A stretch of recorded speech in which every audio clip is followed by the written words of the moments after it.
I think. All right.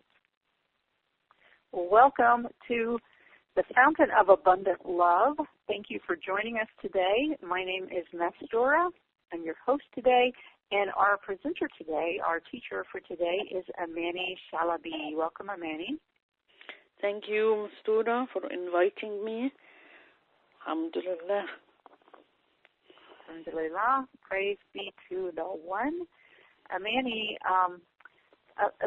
for those of you who don't know, has been a translator for Sidi for a number of years now, and she's been just such an important part of our community. Sidi, for those of you who don't know that, Sidi is our guide, our spiritual teacher, that is the head of the Shalaby Sufi order, and Sidi actually just passed from his body just in November of this last year.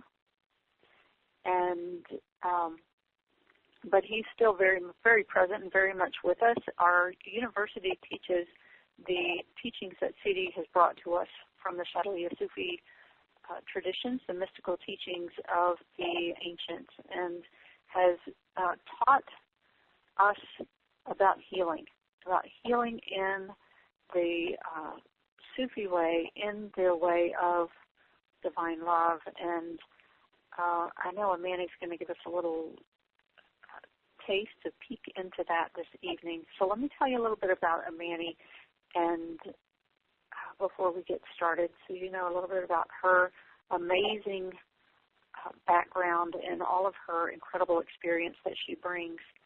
Amany, she graduated as an electrical engineer from Ain Shams University in Cairo, Egypt, back in 1985.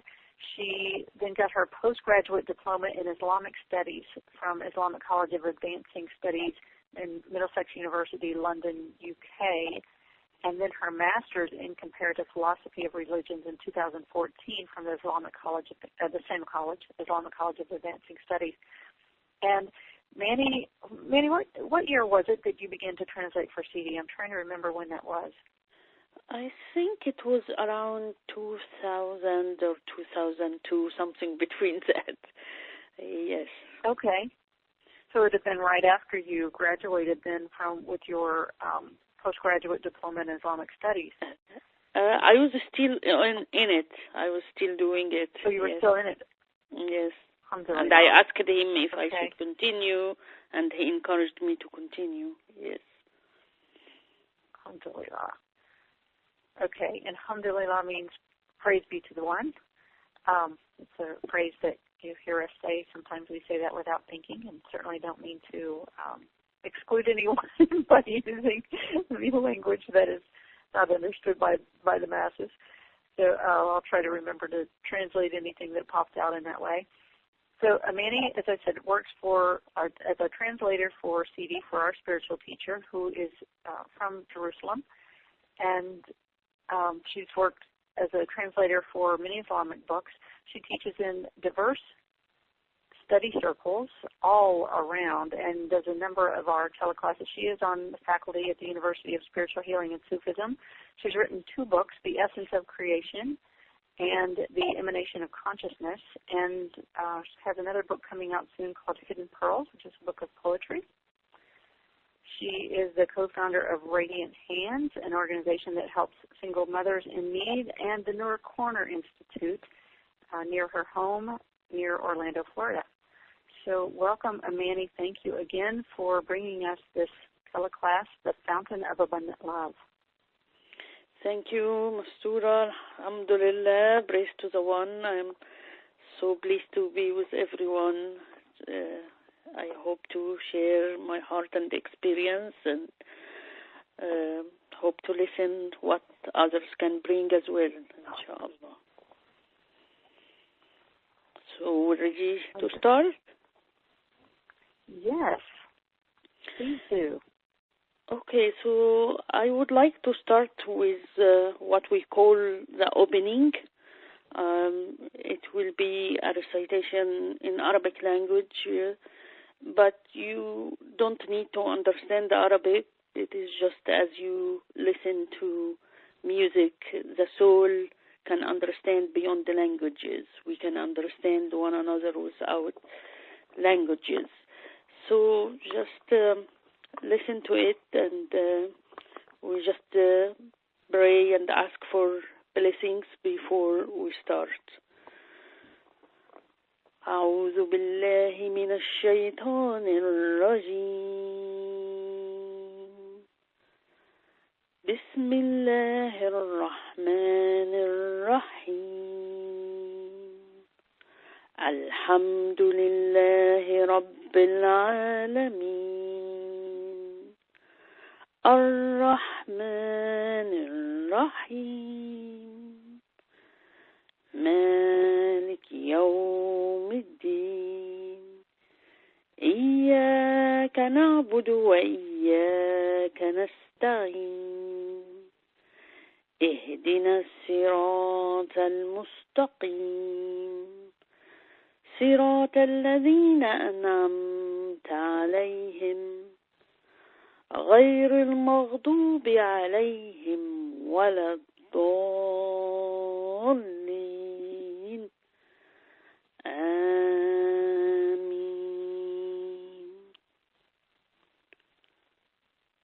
صدق الله العظيم. So today we are going to talk about the fountain of love, and the reason I came up with this title is, as all the Gnostics and the spiritual teachers, the people of wisdom, has pointed out to us and helped us to see that love is the creative force. It is the creator. Love is the creation and is the transforming force in the universe. Everything is created out of love and is being recreated at every instant out of love. Even the objects that we call inanimate, because like many spiritual traditions and in Sufism, Islam also, we believe that everything has its level of perception, its life, a level of life into it. Even what we call inanimate or like solid objects. If we actually contemplate even what science tells us now, looking just at the natural world, we know that right after, not even after, like within 10 to the power of minus 32 seconds of the Big Bang, electrons, once they formed, they were attracted to the photons, to the light particles. They were after them, and not only that, even right after that, when atoms starts to form, particles starts to get attracted to one another and unite and join. So this force of attraction is love. This is the material manifestation of it. Atoms unite with one another when a positive charged atom is attracted to a negative charged atom. It seems like opposite always attracts. This is the rule in the universe. Gems like as diamonds, for example, are naturally produced by the effect of heat and pressure upon graphite. That means that there was this force that transformed something to something more beautiful, more luminous. The rain falls on the soil, for example, and the soil starts to vibrate and produce. What we're seeing here is the force of love again, unity and outburst and a new creation coming. So even when we look at the electron and the positron, when they unite together, they come together, they annihilate one another, and they emit into gamma rays, photons. So opposite attracts one another. And that also happens between human beings. opposite attracts, not only in romantic relationships, but in any other type of loving relationships. And we're supposed to do like the positron and the electron, to annihilate one another, not by force, but through love, which what I mean with that is to change one another, or you can change another, but by mirroring something to them, you're helping them to transform and to change themselves. And so when this unity happens, it is supposed to transform us. Through love, we can be transformed into more luminous being. What I mean by luminous being is beings that have these luminous qualities, divine qualities, such as mercy and justice and creativity and compassion and power and strength and all the beautiful qualities, wisdom, knowledge. We're supposed to come with one another, to know through one another, to gain knowledge not only in the outer material world, but to gain knowledge of ourselves. And so knowledge of life and the force of life, the creator of life, which is love in its very essence. God is love. So usually what happens is that people resist that transformative force, even though they feel inside what they experience is contraction and expansion inside. These contraction times, which usually we call suffering or conflict or pain sometimes, all of this is like the banks before birth. The same thing with our lungs. It contracts so it can expand and fill our body with air. The same thing when we feel contracted within, it is because it should be followed by the expansion, and it can fill us with the luminous qualities. If we just recognize it, if we are awake and conscious to understand it, why I feel that contraction within, why this relationship has these contractions now. So if we pay attention to these inner contractions and the expansion states that we go through, we would come to understand how to surrender to the rhythmic breathing, that is the divine breath within us, which is spiritual practices helps us to do that. Just as when the woman is giving birth to a new life, she has to actually get trained and do the rhythmic breathing.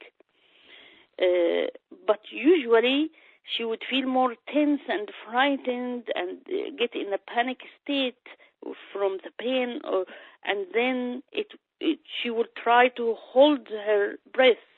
That actually can prolong the procedure of labor, or actually harm sometimes the mother or the child. So similarly, the ego, or that old self, that old pattern of behavior, that old conceptions, that old beliefs, that old desires that are not anymore serving us because they are not in harmony with the unity that existing. So when all of that happening within us, we get the ego, the old self, get into this panic state and resist to surrender, and so it does not know how to give labor. It becomes more harder labor to the new self, to let go and let the transformative force of love bring the new life within with the beautiful luminous qualities. So all spiritual teachers have given us the practices to have this rhythmic breathing. In some spiritual ways, they focus only on the breathing, while others focus also on sound, because sound will help you have this rhythmic breathing and tune you to your own inner self processing and tune you to the rhythm of the universe and help you to push for that new birth of the new you. And relationships allow us to do that. But usually because human being, as I talked in the previous class in the summit, human beings have these faculties of sensation, feelings, intuition, rationality, and imagination. We usually don't integrate them together, and sometimes we are inclining towards one of these faculties and neglecting using or integrating the other aspects of ourselves.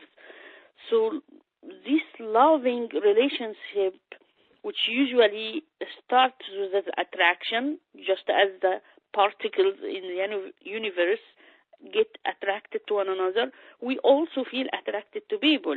I am sure all of you would have experienced that you feel like attracted to someone to be friend with or to be a lover, to wish that you be a lover.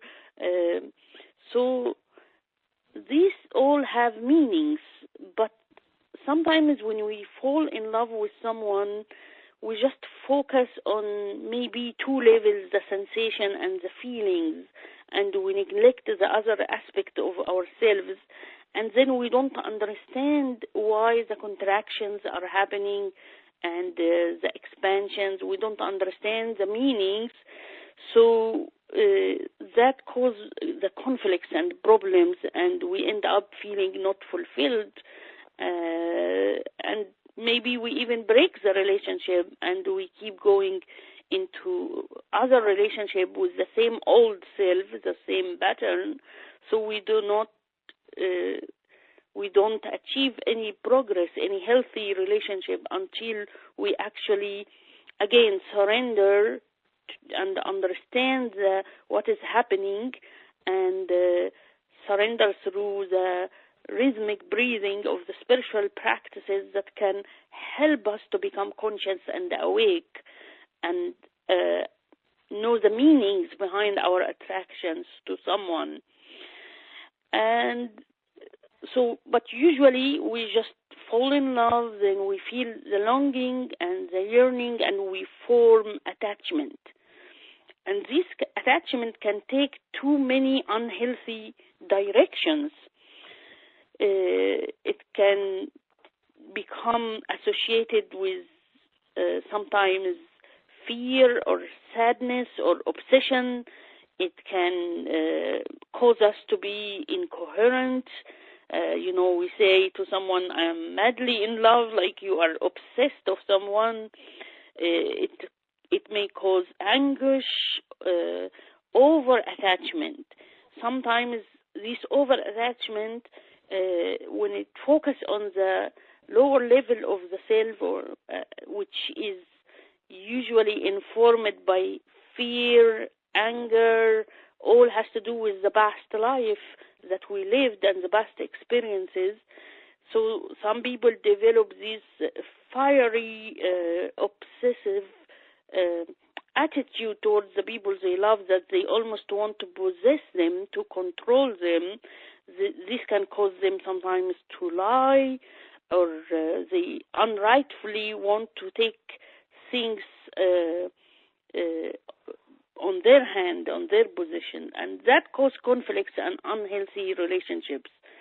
And on the other hand, some people, because they are, again, obsessed with someone, they form a codependency on someone, and this can sometimes be associated of enslavement. You are almost codependent and enslaved, so you would do anything, even against your own inner guidance and the true self, to please someone, and that can cause abuse and humiliation and so forth.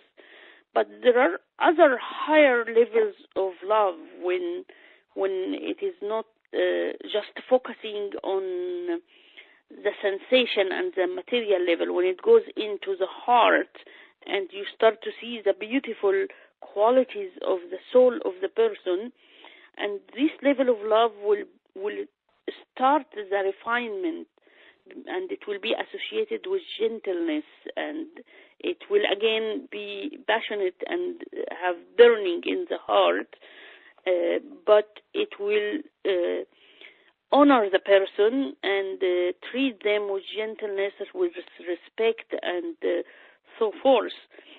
And so the relationship can actually, at this time, you are in the level of the heart. You're not only on the level of the physical self or the lust, which makes love turns to obsession or like a spell. But in this level of the heart, you start to actually, your soul is refined by mirroring to the other person the best within you, and seeing the best within them of these luminous divine qualities. And when that happens, then this level causes the expansion.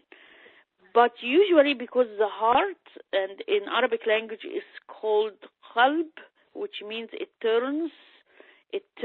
So sometimes it turns or it inclines towards the material self and the old self, then it can lose that expansion and dwell into contraction. At times, again, it is focusing more into the refined qualities, and it can turn towards the spiritual, the non-material qualities of the person, and it is refined by that relationship, and it starts to transform and expand and grow. Because love actually in Arabic language is called hub, which comes or shares the same root verb with hab, seed. Because love is a seed for growth.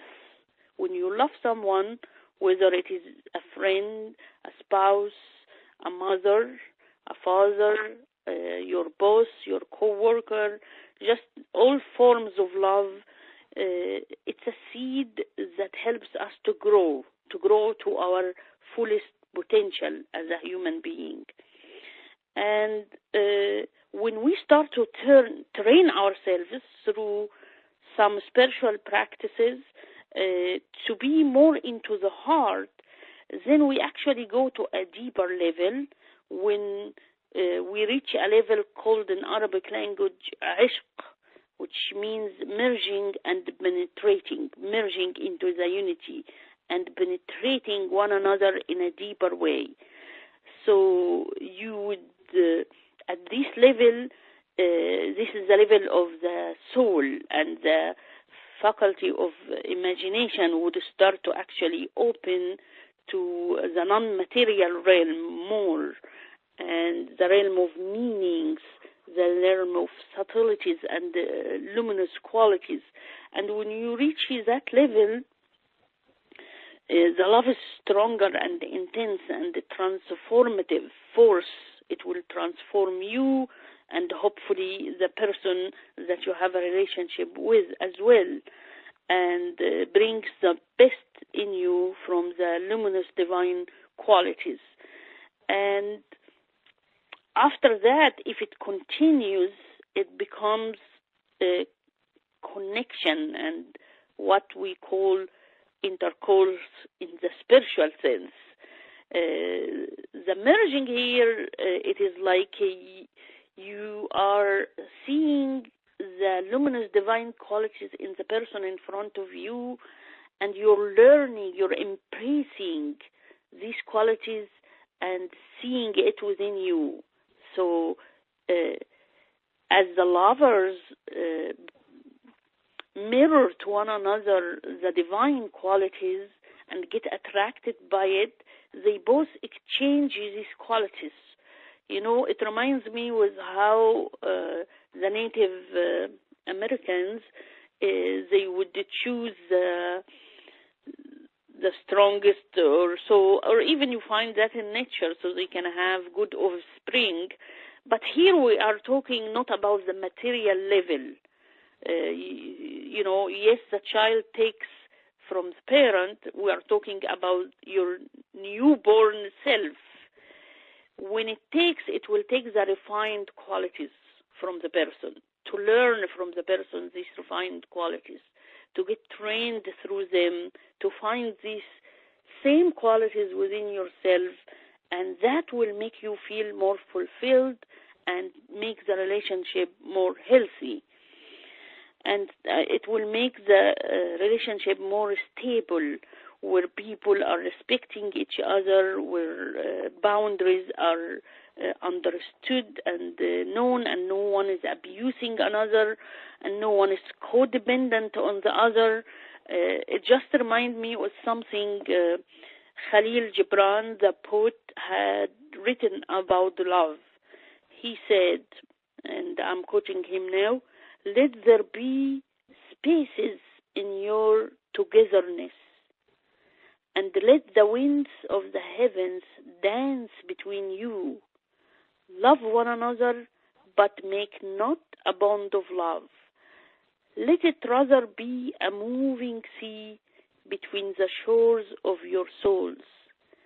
Fill each other's cup, but drink not from one cup. Give one another of your bread, but eat not from the same loaf. Sing and dance together and be joyous, but let each one of you be alone, even as the strings of a lute are alone, though they quiver with the same music.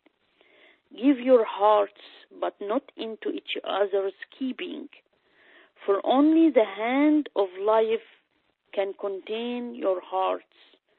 And stand together, yet not too near together, for the pillars of the temple stand apart, and the oak tree and the cypress grow not in each other's shadow." So here he is telling us clearly that you have to look within first. What happens in relationship is we point fingers to each other and we want to change the other person, while the Sufi way and all the spiritual true teachings tell us to look within first and to try to change oneself first. It's hard enough to actually change oneself to attempt to change another or control another.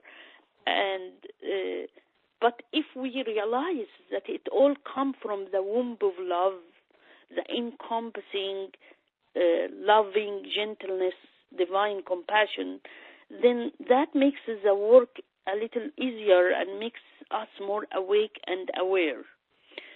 So we have to be careful not to let love transform to obsession or control or codependency or enslavement, because all of these are actually not love, not forms of love. They are elusive forms.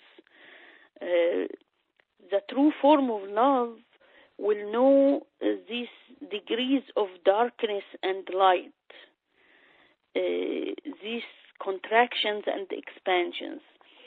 So what I mean by the degrees is that every virtue, which is our true innate nature, to have these virtues. What I mean by virtues is to be loving, compassionate, just, merciful, strong, resilient, patient.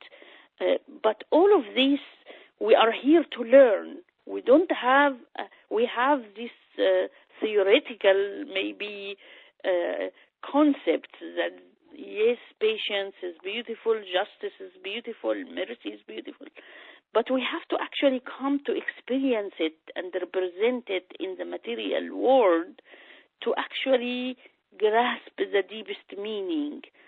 And sometimes because we become heedless and the material world attract us to so much, we not pay attention to the subtle meanings and the subtle qualities that the relationships are made to awaken us to these qualities, which will help us to be complete and to be fulfilled and to have healthy relationship and to be happier and more grateful and enjoy the journey more. So again, what I mean by the degrees of darkness and light is that we don't understand patience completely, because sometimes we may confuse being passive-aggressive, and we think of ourselves as patient, but inside we're not patient. We are very irritated. We hate what is happening. So that is not true patience. And so again, if there is lack of patience, we will be impulsive. And if we are overdoing the patience without true realization of the meaning and the wisdom and having knowledge of the particular situation we are in, having guidance into it, then it can become just passivity, inactivity, which would not make us happy and would not make our partner in the relationship happy. Whether that partner is, again, the mother, the boss, the husband, the child. We may also confuse humbleness, for example, because we may confuse humbleness by being dishonored. Or if we lack humbleness, then we become boastful. We may... Again, being impulsive, we may think of that as courage, but courage is different than being impulsive and endangering ourselves or another. So, forgiveness, for example, we should, of course, be forgiving, but it does not mean to accept abuse, of being in an abusive relationship. To praise someone, we want to please someone, so we praise them. But excessive praise can turn to flatter, which is not a healthy thing to do. And it can actually ruin the relationships. And it will not make us happy as our ego might think it would, or our confusion think that it would make us happy. At the same time, a lack of praise will make us ungrateful, and again, that will not make us happy if we lack gratitude, and it would not make the people who are in relationship with us feel happy if we are ungrateful to them. Generosity also, if it goes unwisely, it becomes a squander, and this will not make us lead a healthy life. So we turn to confuse these virtues because of unawareness, because of past experience, lower desires, pattern of behavior we formed, and unknown territories within us, dormant qualities within us that we don't yet discover. So the relationship poses for us an opportunity, a catalyst to develop these beautiful divine qualities and bring the best in us. So sometimes when we, of course, we're a human being, we're not perfect, then we will deviate, and that is what we experience as inner contraction, that something is happening not right, just as when you feel something in your body is not right. So the spiritual teachers and in Sufism, we turn to do what we call tawbah. Tawbah is to return to the divine presence, to feel the divine presence and ask for forgiveness, and by repeating phrases, not only by tongue, but by your heart and your whole being. And when you do the tawbah, then it washes away all the confusion, all the past mistakes, and the contraction. It is this tawbah is the rhythmic breathing I talked about earlier, which gives birth to the new you. And at this point, the realm of imagination might open. The more you practice, and the more you will be able to distinguish illusion from what I call spontaneous imagination that carries inspirations and meanings, just as genuine dreams carry meaning about your unconscious self telling you.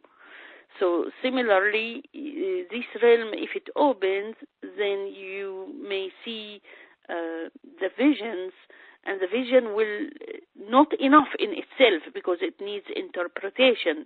And as you continue your rhythmic breathing through the remembrance of the divine name and the seeking to return to the divine, the Creator, which is the loving one, that from him came all the creation, everything was created.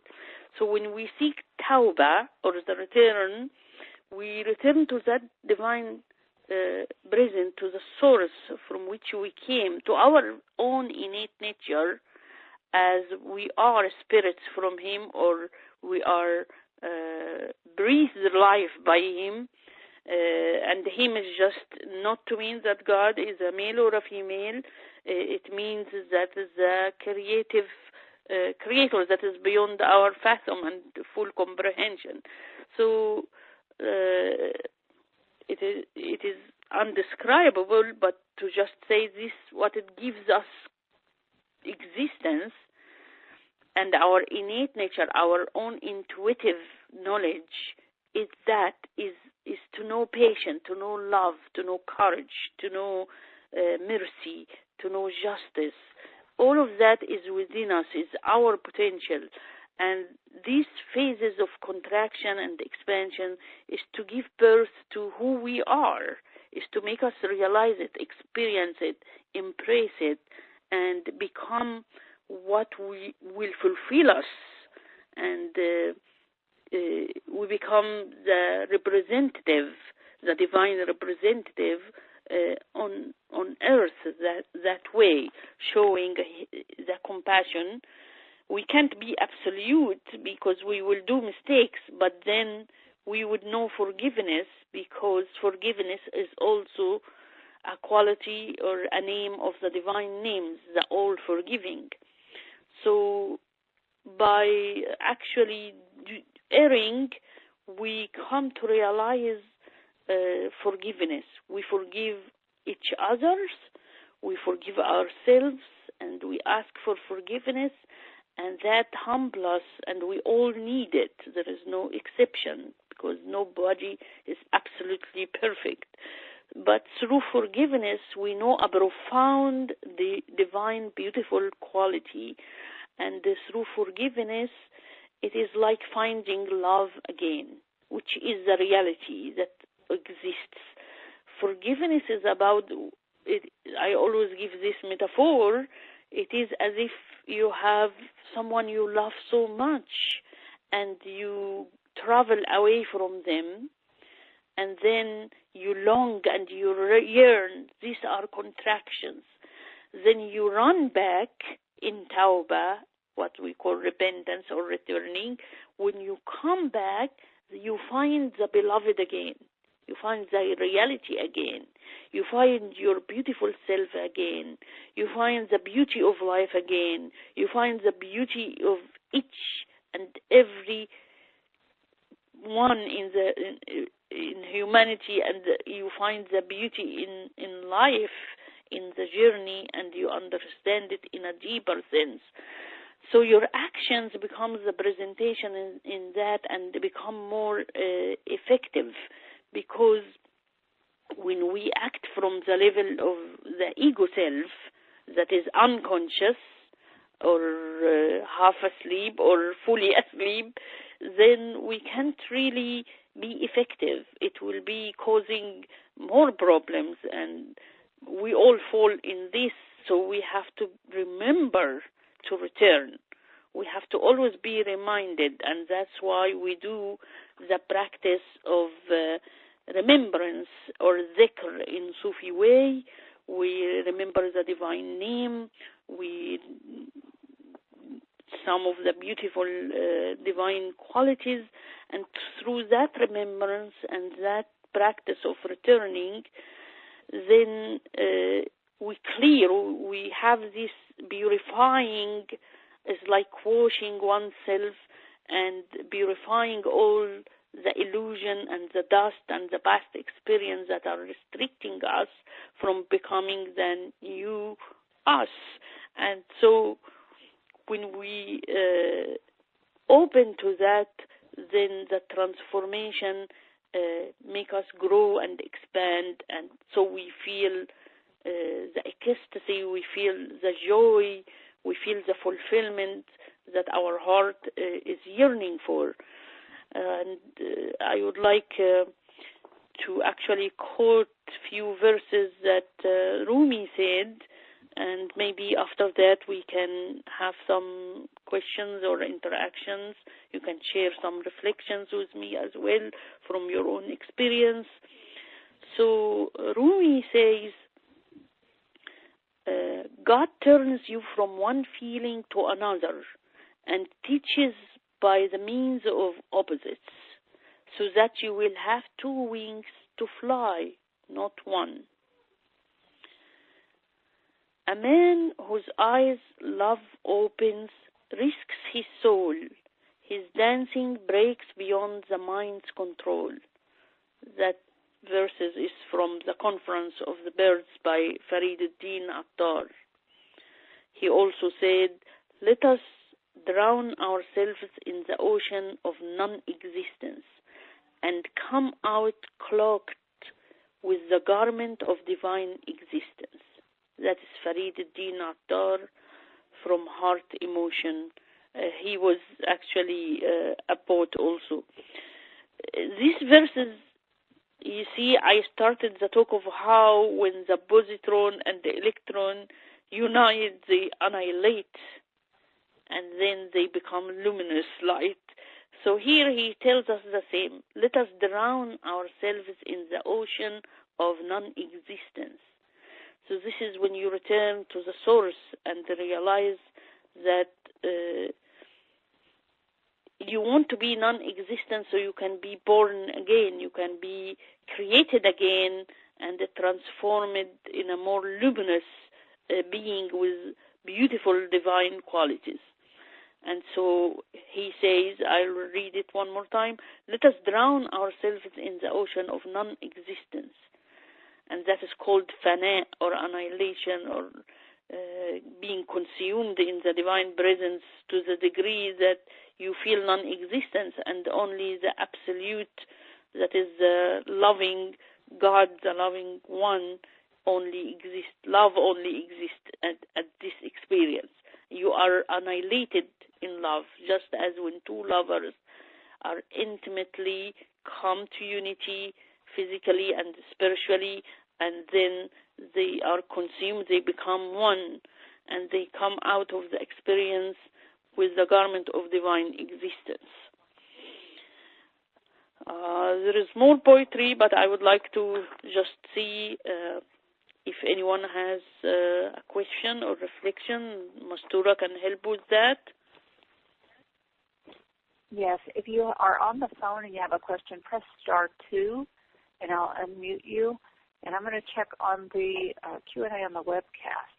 Now, there's a beloved that has posted a couple of questions and then a thank you after that question. So I'm going to ask you, if you still have a question about that, can you, I'm not sure if your question was already answered, can you post again exactly what your question is? Let me check here. Okay, and on the phone, *2. On the webcast, just type in your answer, your question, and I'll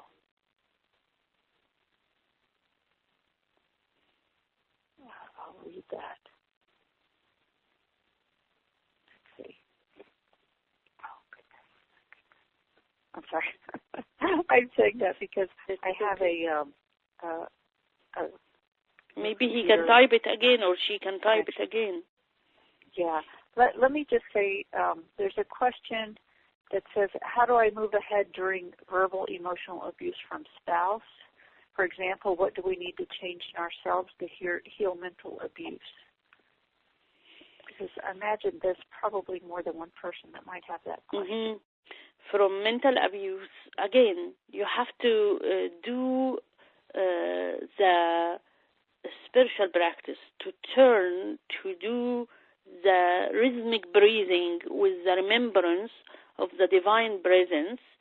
You can do that. Silence, some people can do it with complete silence, but some people have difficulty to focus with that, and thoughts keep coming, and images that is coming from actually illusion or fears or so.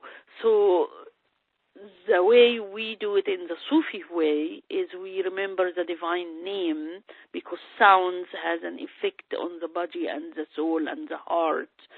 And so by get consumed in the sound, and also feeling, which you have to actually feel, nobody can push you to feel that, to feel the passion and the yearning, the burning, to be with that source, that only that source, only God, only the one, only love, only the Creator can actually give you the strength, the wisdom, the freedom, the qualities that you need right now to get out of a mentally abusing situation or actually heal it. It doesn't necessarily mean that the solution is to leave it. It is could be one of the possibilities, but there is also solutions to heal the abuser. So when you sit in complete silence or the remembrance of God, which we call also the tawbah, or returning and repeating the phrases and get consumed in the sound with a burning, sincere heart that want to actually become almost non-existence, so that you can become a new existence. So when you sit with that, then you purify all the illusions, all that what is holding you back from healing the situation. You purify these thoughts, these qualities within you. You can retain your intuition. You can retain your rationality. You can retain all of the innate, beautiful qualities that the Creator had given you. And so the realm of imagination might also start to open, and you might get inspiration directly about what to do. This inspiration would come as a sudden thought, out of the box, out of the blue, to tell you a solution. You can see a vision sometimes when the realm of imagination opens, and when that happens,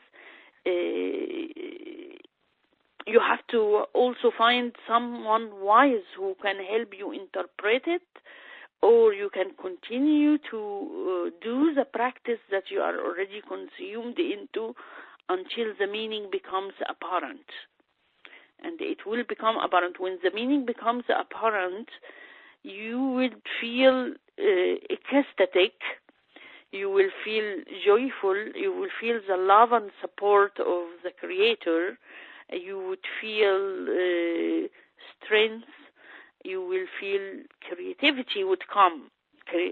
That's why some books translated as creative imagination or spontaneous imagination, where these solutions come to inspire you and tell you what to do.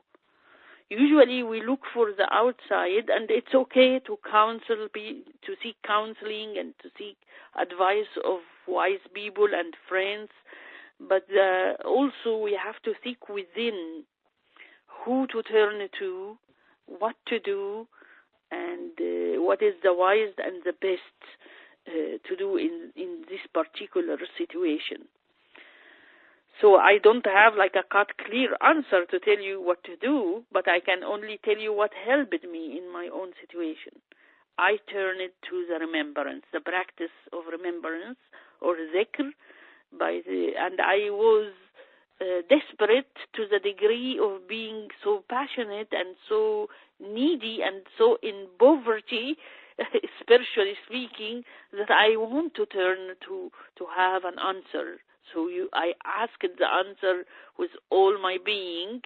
I asked the question with all my being, and I was passionate about really want to experience the divine presence.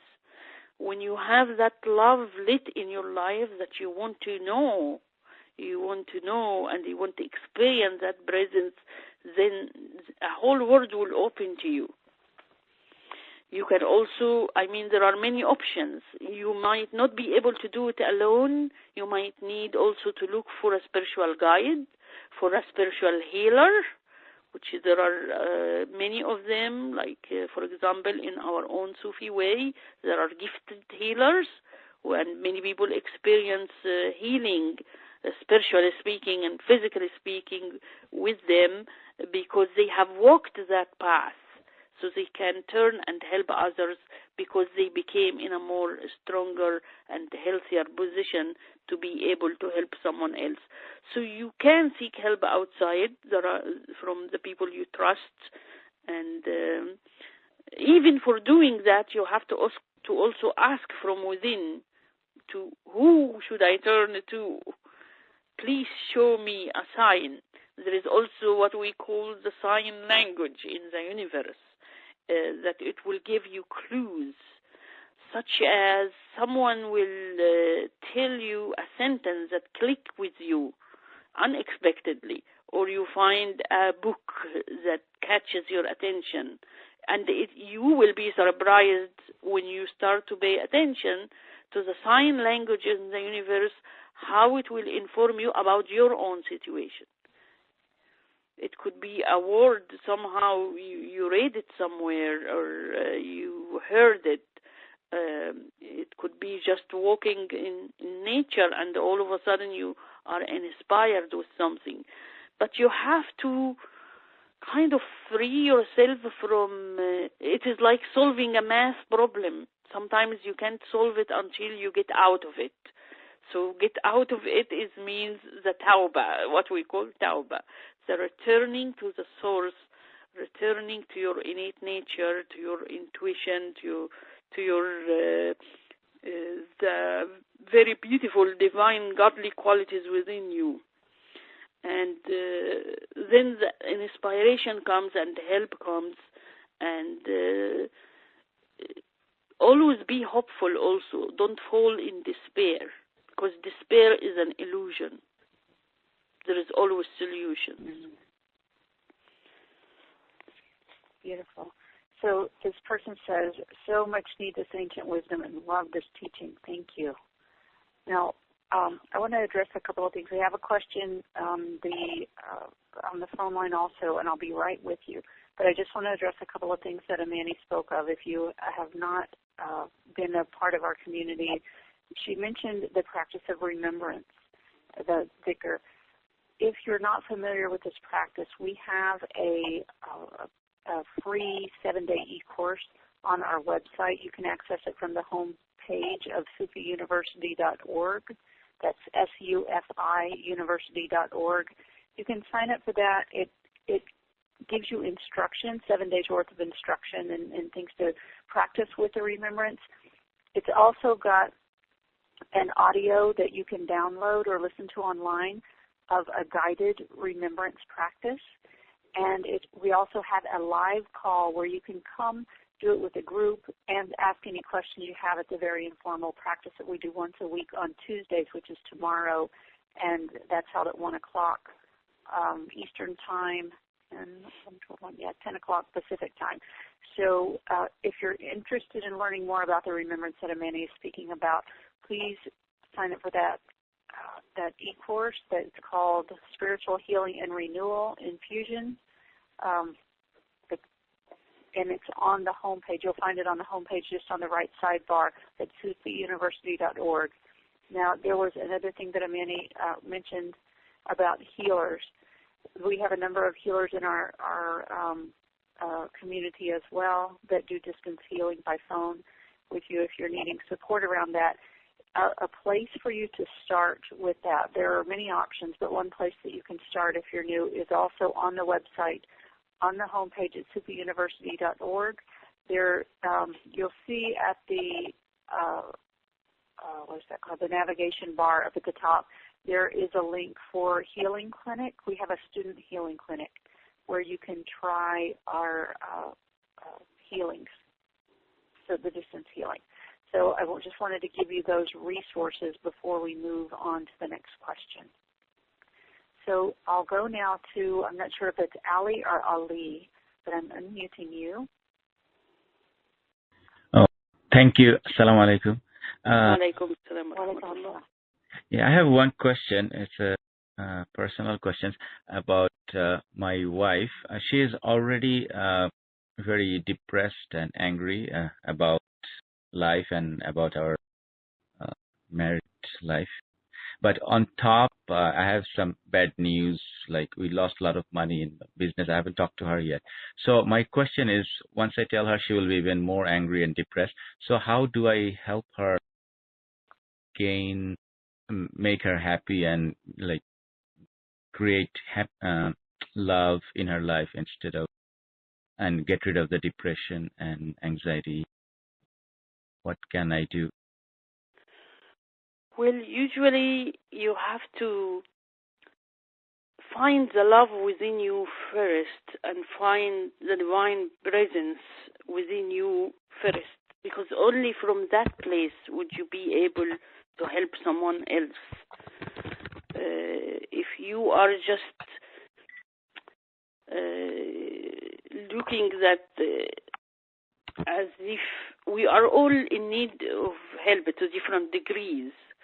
So you have to look within you first and do the remembrance, do the tawbah, and again ask the question, how can I help her?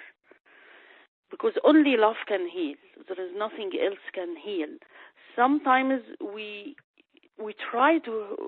think we are helping our loved ones who are depressed or angry, but in fact we not helping them because we are acting not from a deep level, not from that deep level of love and creativity, that the abundance.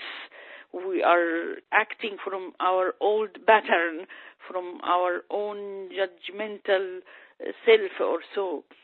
So we have to first be very tuned within with God, with the source, with the divine presence, and ask how can we help. And if you can, first of all, when most people see you transformed, that initiate within them, how did you do that? What did you do to become that? What helped you? I see you're very peaceful. I see you're very loving. What is it? I see light coming from your face. So that usually can mirror to the other person that there is something here that can help. So maybe if she sees you practicing the remembrance without actually imposing or forcing her in that, you may suggest gently, or you might just start to do it yourself. And then when she sees that, she might join.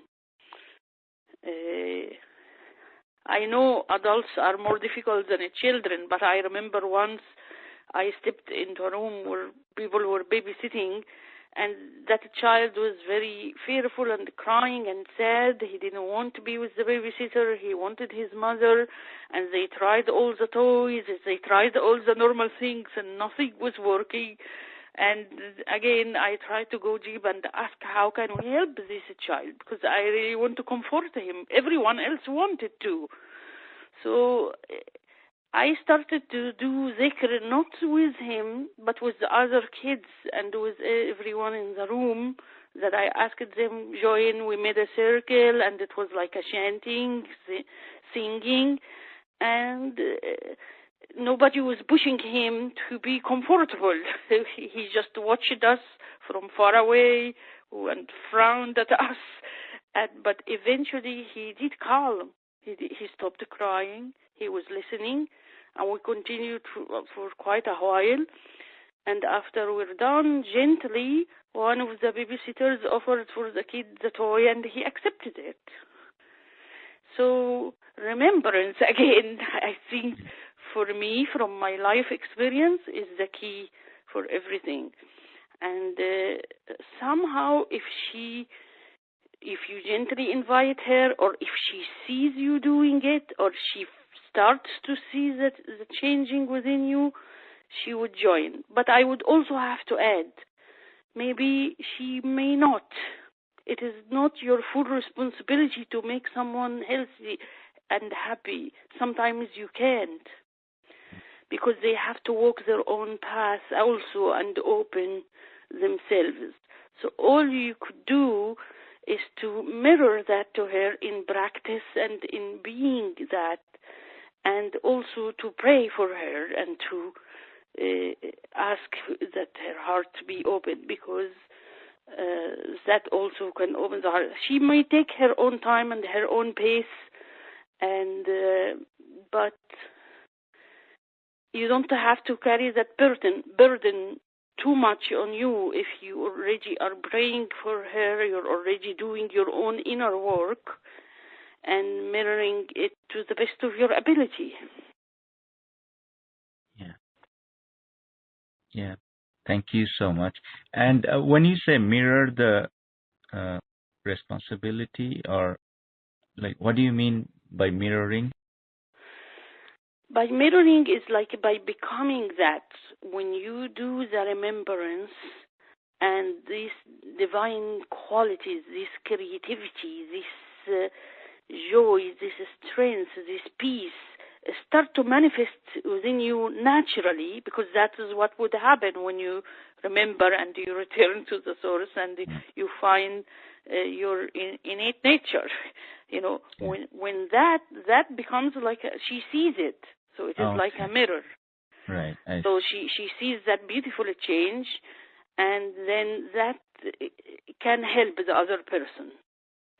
Like it is by example rather by preaching. You know, most of religions, people would preach to one another rather than actually becoming the essence of what religion is all about. Right. Yeah. Thank you so much. It has been very helpful.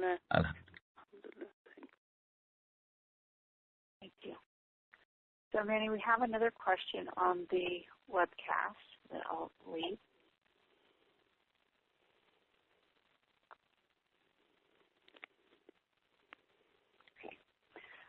It says, Salam and thank you, Amany.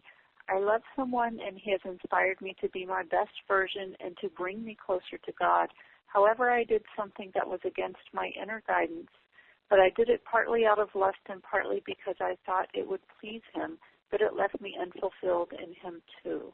I do not want to lose this love. Do you think that astaghfir, the tawbah, and promising Allah never to do what Allah forbids again would keep this love in my life, which I think is truly a divine gift? Well, I can't answer instead of God, but you have to trust God. So what you do is you do your part, and you trust the process.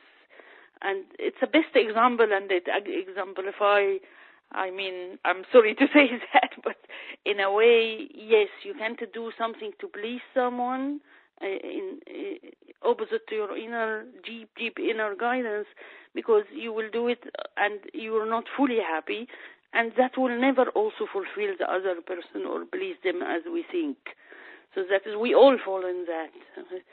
So we should learn from that, and we should, yes, do that tawbah, return to Allah, to God, and trust that, yes, it can continue, the love can continue, but also putting the worst scenario, you trust that it is for the best as well, for the continuous learning and the blooming of the soul of each, that even if separation happens, we think it's a separation, but that is only an outer thing. Once you meet someone, there is no separation. It's like, actually scientists tell us now in science too, when two electrons meet, or two particles, photons or electrons, they become entangled. In quantum mechanics, take quantum physics, they say they become entangled. They are forever united. But outwardly, because we only focus on the outer, the material level, we think it's separation. So I'm saying this not to tell you that this is what would happen. I don't know what would happen. You turn the whole matter to God, to your very inner guidance, and you follow that, and you trust that either way there is abundance of love.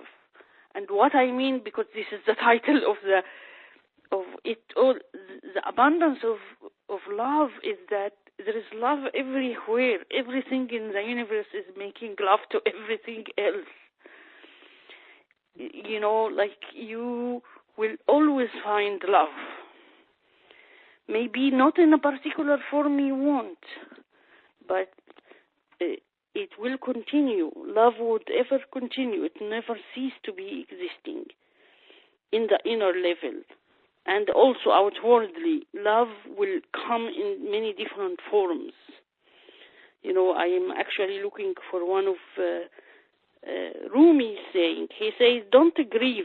Anything you lose comes around in another form.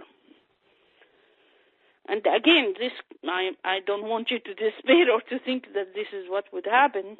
No, you may restore that relationship, you may heal it, it might continue, but just I'm assuming the worst scenario, love is not dependent on a particular form. Love is in abundance. It's in every face and everyone who come across your life. It's in the air you breathe. It's in the tree you see. When you become awake to the divine love, then you feel loved whenever you step or see or smell, and you feel you are always in the company of love, in the presence of love. Love never abandons you. Inwardly, though, even if you can't, some people also long to be with someone, and they never can have that someone. Or again, they separate. But internally, love continues. The souls are united. You can continue to love in the inner world, in the spiritual world. And when the realm of imagination opens, you are with your beloved. You are in a deeper way and in a way that will help your soul grow. So I'm only saying these things not to despair in any situation. Love, there is abundance of love. Alhamdulillah. Alhamdulillah. So there is another question on the webcast. And I'll just say while I'm reading this one, for if anyone on the are going to continue to take questions. If you have a question and you're on the phone, press *2, and that will raise your hand, and we'll get back over to the phone in a minute. So this is a question I believe comes from one of our beloveds in Mexico. It says, "This answer for my teenage son, anger, so sad for him, but will keep my joy from God and be example praying for him." And I think that's let me read that again because I'm not quite sure. So it's more like a comment, actually, not a question.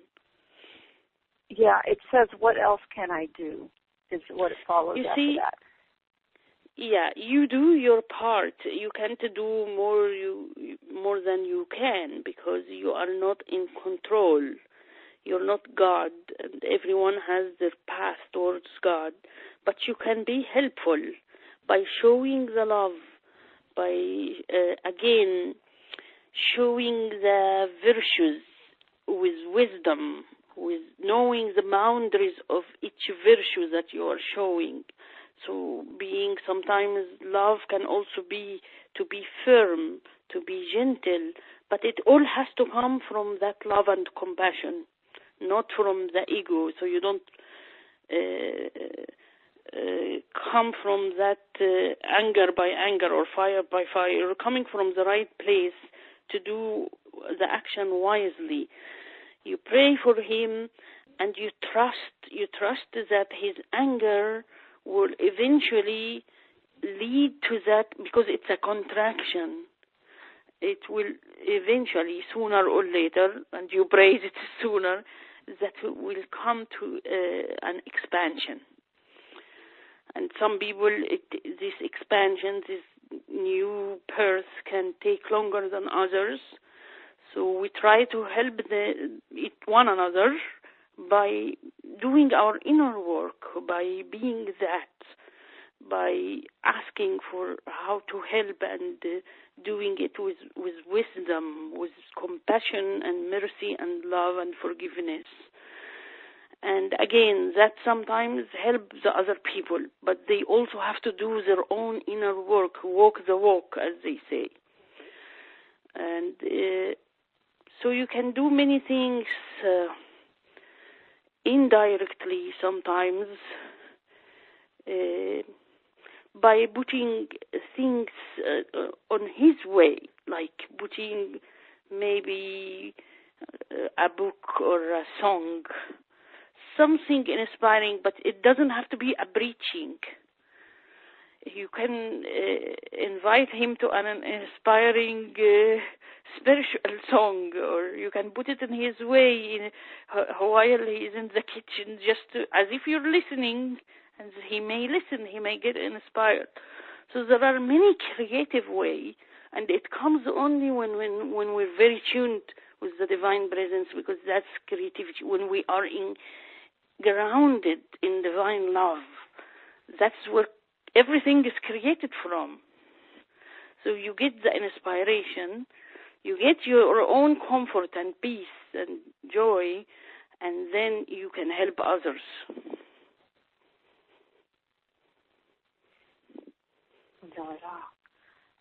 Okay, so I'm going to read a couple of things there's someone that has asked about getting a healing session, and I've got your email address. I will email you on that, and I will consult with Amany on your question there. And then someone else says, beautiful presentation and questions answered with beautiful delivery, with so much softness and love and hope and wisdom. Shukran. Alhamdulillah. And we have another from Mary. I'm unmuting you, Mary, on the phone. Hi, actually, it's Ellen. Yes. Oh, hi. Ellen. Okay. Hi. Thank you, Amany. Alhamdulillah. My question is, I have an uncle that I'm going to be visiting in a few weeks, and he's been very sick. Can you repeat who's visiting? Can you repeat that? I missed it. I'm going to visit my uncle soon. Your uncle, yes. Yeah. And he's been quite sick for a while, and with pain and things. So I'm just wondering if you have suggestions on what I could do.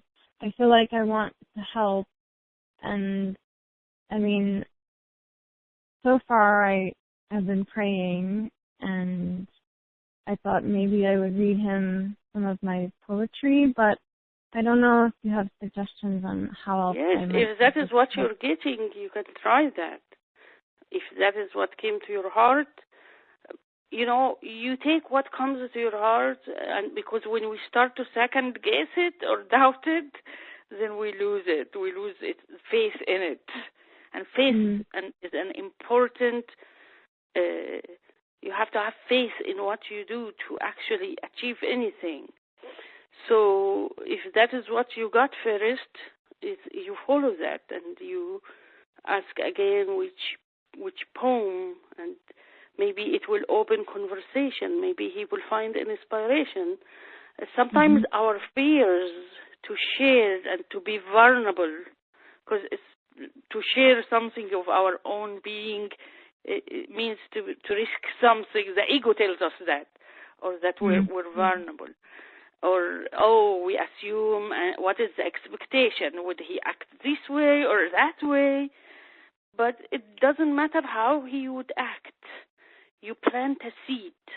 Love is a seed. I said that in the beginning.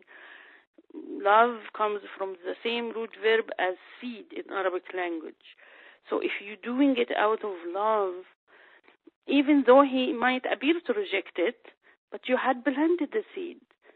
Maybe it will be watered by you and others. Maybe he will water it himself. So you can do things gently. Yeah, no direct preaching. I think that does not work with most people. But a genuine, heartfelt attempt to share what helped you, what you understood in life. That heart-to-heart speaks, soul-to-soul speaking.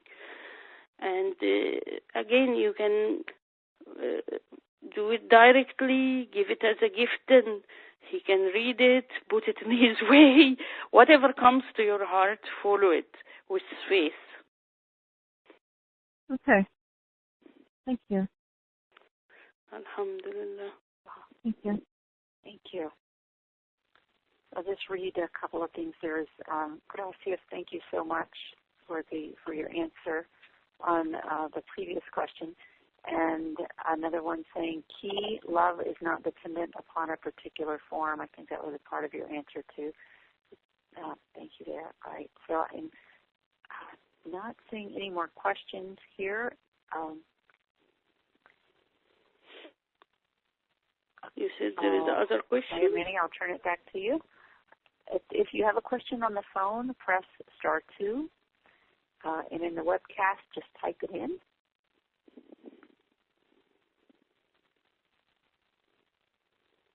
Okay.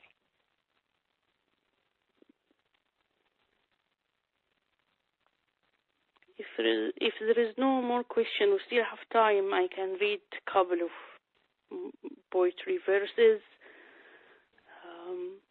But if someone has a question or a reflection, please don't hesitate to share. Yeah, why don't you go ahead with the reading, and then I'll watch for any other questions coming in. Okay. So again, Rumi says, it is love that holds everything together, and it is the everything also. Burdens are the foundation of ease, and bitter things the forerunners of pleasure. The way you make love is the way God will be with you. I am in love with love, and love is in love with me. Gamble everything for love, if you are a true human being. Love rests on no foundation. It is an endless ocean with no beginning or end. This is our old Rumi poetry. He also says, "Oh, my friend, all that you see of me is just a shell, and the rest belongs to love." This divine love beckons us to a world beyond. Only lovers can see with their eyes of fiery passion. The lover is a king above all kings, unafraid of death, not at all interested in a golden crown. The dervish, that is the poor servant, has a pearl concealed under his patched cloak. Why should he go begging door to door? Whatever pearl you seek, look for the pearl within the pearl. Love is the one who masters all things. I am mastered totally by love. Out beyond ideas of wrongdoing and right doing, there is a field. I'll meet you there. The sect of lovers is distinct from all others.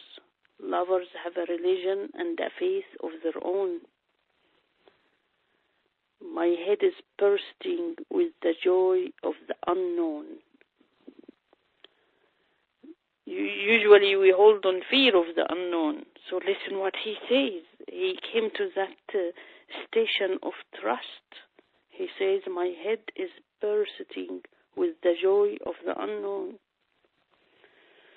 He says, the fertile garden of love, as it is boundless, contain other fruits besides joy and sorrow. The true lover is exalted above these two states. He is fresh and green independently of autumn or spring. He also says, with thee, my love, hell itself were heaven. With thee, a prison would be a rose garden. With thee, hell would be a mountain, a mansion of delight. Without thee, lilies and roses would be as flames of fire. You know, these last verses is like, we seek things that we think it will make us happy and fulfilled because we are seeking outwardly without understanding. It is not like we should not seek anything outwardly in the material life, but it means to know its purpose, the meaning behind it, the beautiful qualities that it is inviting us to step into, the luminous divine qualities that these desires or these outwardly actions and seeking is actually inviting us to step into luminous, godly, divine qualities. So if we go blindly, we don't find the satisfaction because it is like getting only something from the surface, like getting the shell without the actual fruit inside. And the shell might be hard and bitter, but inside there is the sweet fruit. So we have to go again with integrating our faculties, our sensation, feeling, intuition, rationality, and imagination. We have to seek the divine qualities within each thing and every event, and return when we feel the contraction. Return with tawbah and trust that expansion follows. That it is the contraction of labor of love. You know, it is said when Prophet Muhammad first experienced the first revelation of God through angel Jibril, Angel Jibril squeezed him, he embraced him, he squeezed him. So similarly, when we feel this inner contraction, it's like you feel squeezed, but you are squeezed in the embrace, in the divine embrace, so that you can be born. You can be transformed into more luminous being. Alhamdulillah. So, Amany, we're almost at time, and there is one question that just came in on the webcast that, given the topic, I think might be important to maybe give a brief answer if possible, and then we'll wrap up. Okay. Is that okay? Do you have time Inshallah. Inshallah. Yes. Okay. It's asking about requesting a healing for someone else without their permission. And I think in relationship issues and love issues, that question comes up a lot.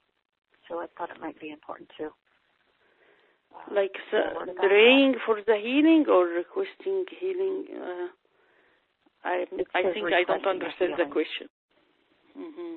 Okay. It says, can I request a healing for someone else? So I take that to mean to have someone do a distance healing on someone. I mean, that's a question I've heard before, that to do a distance healing on someone without. Of course, it is more effective if the person is present and if the person is participating and having faith in the healing. All of these are factors. But it would help definitely sooner or later to do just that distance healing or prayer and ask for the help and the healing for someone. Okay, so that's you're talking about in prayer, and bringing your prayers and praying for a person, for someone else. Yes, that is the form you do it. Okay. And this prayer can go very deep, not only the memorized ones, but it can open also through the realm of imagination. When you go deep into it, it can open the realm of imagination, and you can see the spiritual realm and how it works, and it will reach them in a way or another. Maybe not according to your very expectations and picture, but it will definitely reach them. Okay, alhamdulillah. So for the deep and prayer, you would be inspired by actually a specific prayer also when that opened to you. When that realm opened to you through just the practice of remembrance or the regular healing, memorized phrases, it might not open, but it's still accepted, but it might actually go deeper levels. That's what I'm trying to refer to. Right. Okay, so this is basically bringing your prayer to Allah, bringing to God for that person. Yes, and God can show you what will comfort you and show you how the prayer is reaching in the spiritual realm, and He might inspire you with other phrases to say. So this also could be opening, like a possibility. Okay. Alhamdulillah. So, oh my goodness, another question coming in. And so I want to also refer back to the question when the gentleman was asking about helping for his wife, and the answer that you gave in that to that question about being the mirror. Yes. So I think when and I'm saying this from my own experience, is that when you're praying for someone else, it's important to do that part of the mirror also. And I think that's because I do,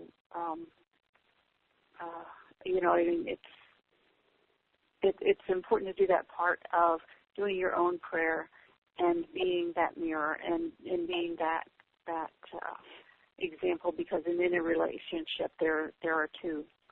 And yes, so, but if the person is distance learning, he might not see the mirror directly. If he's distant, right. like he's far away in another country or place. But if he's near, he will see that mirror. But if he's not, again, the soul sees and feels, but in a very subtle way that the person might be aware or not aware of it. But it reaches them, and you have to trust that. Alhamdulillah. Okay. Alhamdulillah. All right. So, oh boy, now we have several more questions coming in on the webcast. I'll leave that for you, Amany. 1, 2, 3.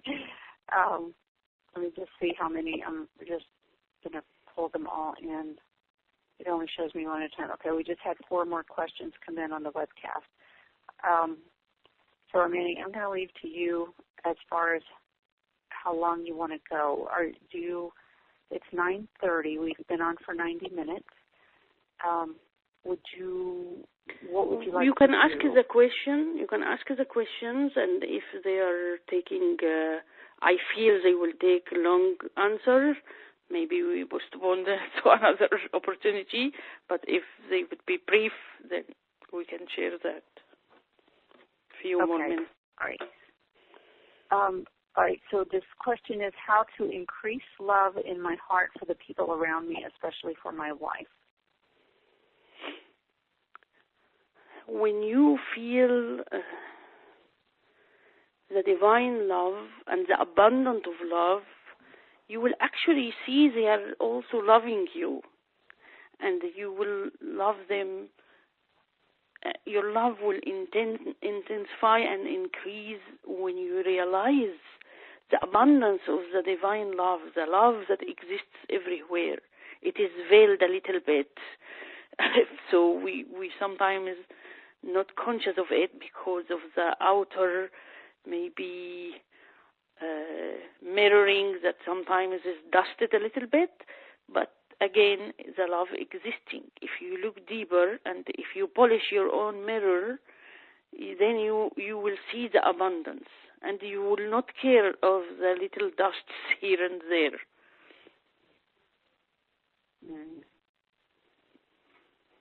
Oh, I love that response. Okay, so let me go to the next question.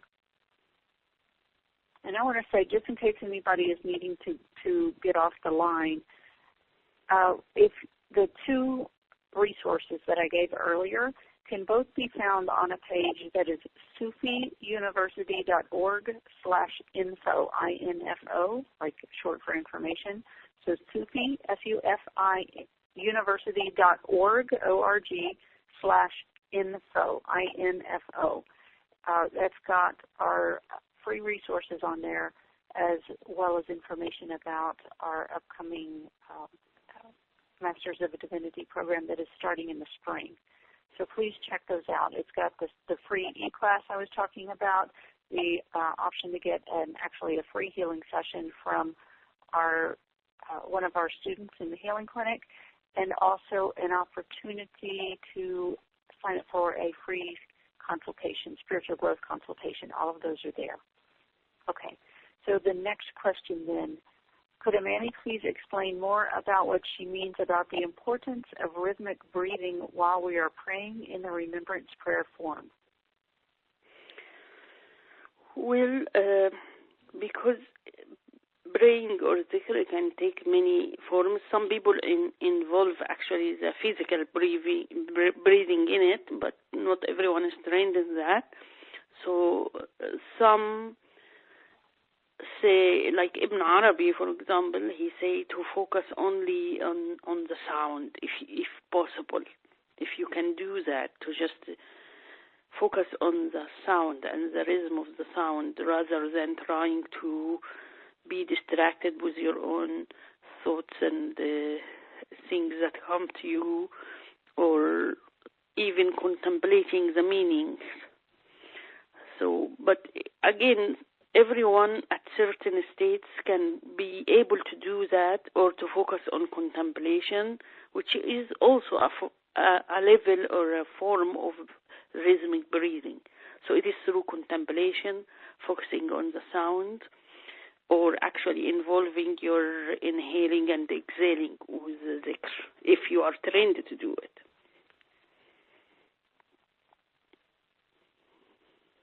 Okay. And what I meant with the previous question about you don't care about the dust in the mirrors that you're seeing, because, you know, we are all in the process of being purified.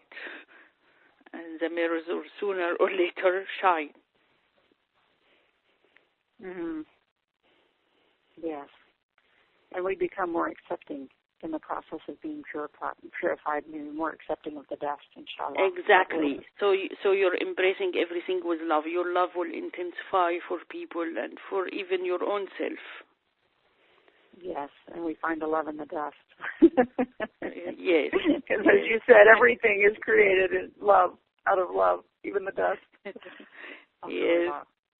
Alhamdulillah. Okay. So, and here's the next question. Thank you, Amany, for gifting us with your teaching and inner wisdom. What is the best way to heal depression with the practices? Thank you so much. There is a certain, actually, phrase. It is say, لا إله إلا أنت سبحانك إني كنت من الظالمين. I can email it to you, Mastura, and you can give it in the information page or something.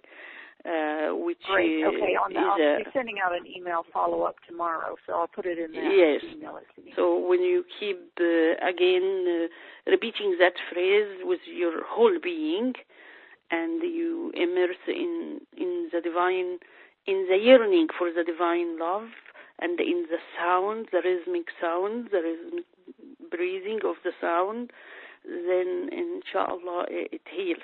And Allah promised that He will heal. When you say this particular praise, He will heal depression. Also, there is natural healings that you can add to that, like remedies. And maybe you can ask one of the healers in our Sufi schools. Beautiful. Okay, and again, to get access to that, probably the easiest way is to go to sufiuniversity.org/info.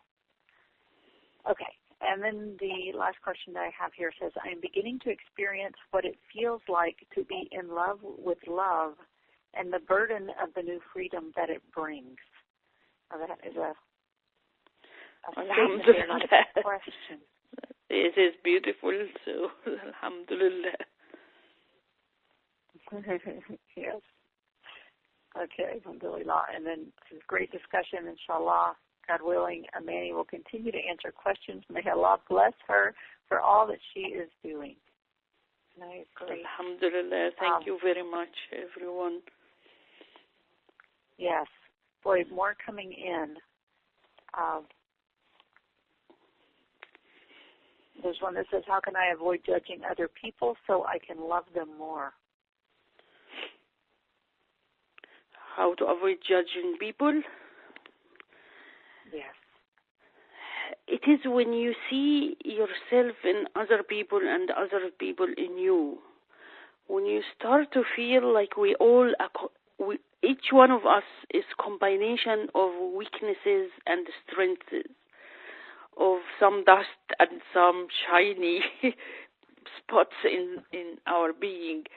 So we are all need to develop some of the divine luminous qualities and represent it and manifest it, and there are other qualities that are dormant. There are some qualities are still dormant within each one of us because nobody is perfect. And then that's one aspect of it, to realize this reality, this truth about yourself and others. And so you have the mercy because you see everyone else like equal to you, like you.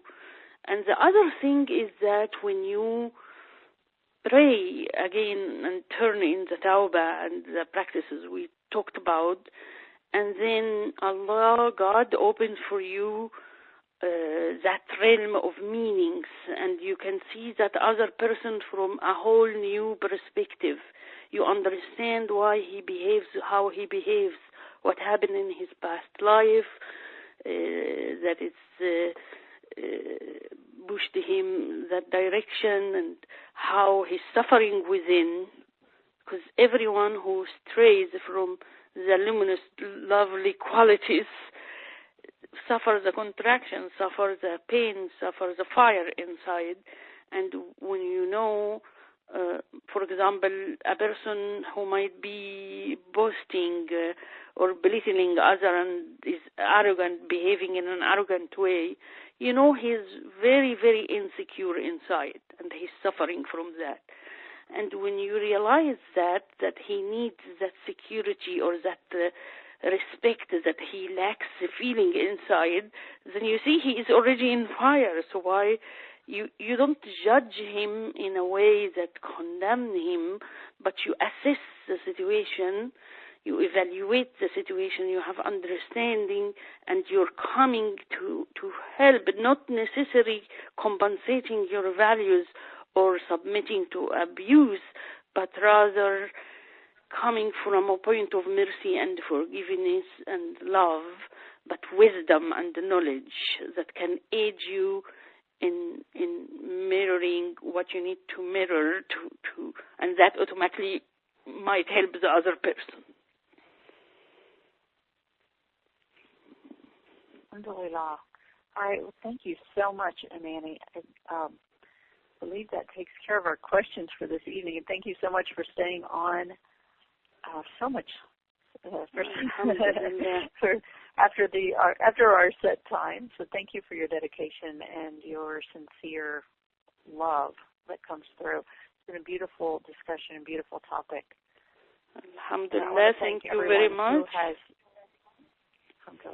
Yeah, I want to thank, we still have many people still on. I want to thank you all, whether you're live on the call with us, whether you've, even if you had to leave a little bit early and you listen to the recording, thank you so much for taking the time to listen to this teleclass this evening. We'd love to hear more from you. We'd love to hear more your thoughts, your questions, and to extend the offer of the resources that Amany spoke about today and that I was giving the information about as well. Again, that website, I'll just give it one more time. It's sufiuniversity.org/info, INFO. And the main things you can get there is all free. There's a free 7-day e-course that teaches about the remembrance, the dhikr that Amany mentioned. There is a downloadable recording that you'll get on the very first day that is a guided remembrance, and there's also the call that will be tomorrow at 1 o'clock Eastern Time, 10 o'clock a.m., 1 p.m. Eastern, 10 o'clock a.m. Pacific. That is a guided remembrance where you can ask questions and get support around that process, or just be in the presence of a group doing remembrance together. Another thing is